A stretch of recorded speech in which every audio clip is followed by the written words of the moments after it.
S2E10, what's been sort of your biggest success story, like something that you're willing to share that sort of worked really well for you? Yeah, cruise camera people, lights, action camera grips, those kind of things.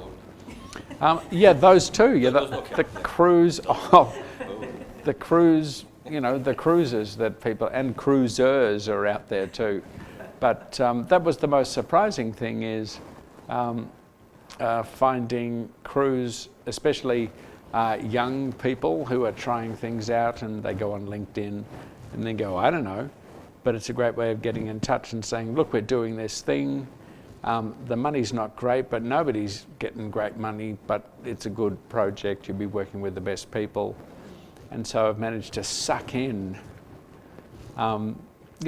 competent newcomers to the industry, and, you put a camera in their hands and away you go, keep your fingers crossed. So how did you go about doing that? Did you look at going into groups and chatting with groups, or was it just something you posted on your profile? And Yeah, Reg, the groups were the thing that first alerted me to how many new people were out there seeking, not so much work, but just stuff to do, stuff to learn with. So, and the groups, and they're country specific too, so you can have UK filmmakers, UK TV makers, Australian, and so it does what social media does, which is help you really target what you want. If you're after things, it helps you find, the right kind of people. Now, of course, the media is terrible because, that everybody says you won't get paid this time, or you won't get paid much this time, but next time you should see. But it's the way it's always worked. Everybody gets exploited. I still get exploited just because I like working with people. And I'm in a wheelchair, so of course they exploit me. Yeah, I'm being exploited now, help.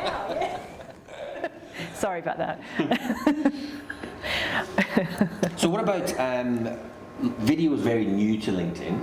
Do you see that taking off? Do you think it being a popular communication tool, or do you think platforms like YouTube will put people off? I think that it will.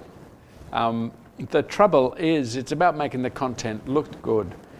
If you look at the setup you've got today, you've got a big light there pointing at us, 1, 2, 3 cameras, nice microphones, and it's important, particularly if you want to sell something as being classy, that you get the right machines and you look good. If you really have a low budget, blow all of your money on the sound.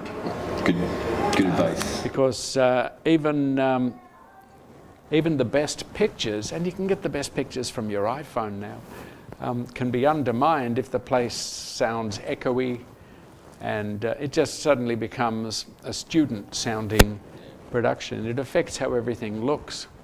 The example I use in my classes is South Park. The animation is, I think, Matt and Trey would say, is not primo animation. It looks like felt cutouts.